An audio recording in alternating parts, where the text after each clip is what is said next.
بسم الله الرحمن الرحيم. هنعمل كيكة النهاردة للشاي للفطار بتاع الصبح. 4 بيضات في بولة، عليهم فانيليا وكم معلقة صغيرة. نقلب الكلام ده كله. كوباية سكر،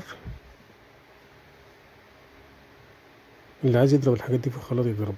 معانا نص كوباية زيت، كوباية لبن، معلقة خل.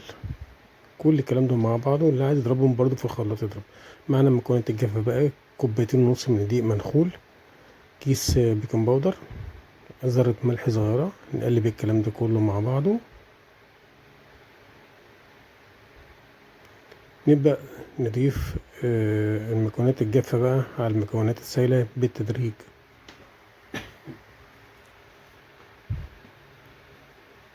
شوية شوية كده لحد ما السمك الكيك أو عجينة الكيك أو قوام الكيك يبقى مظبوط معايا.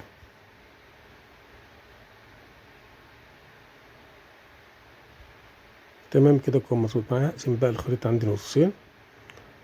أحط على النص الأولاني معلقة كاكاو وأقلب.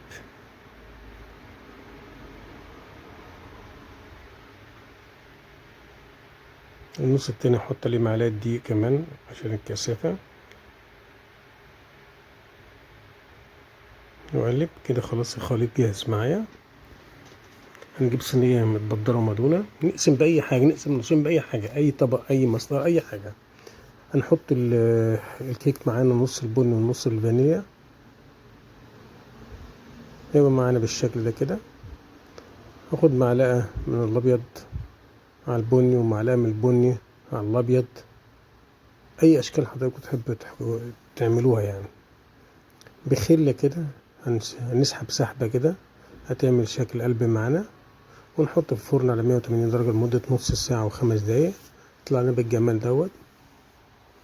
عادتنا ان احنا بنقلب الكيكة وهي سخنة، نحطها في طبق التقديم بتاعنا.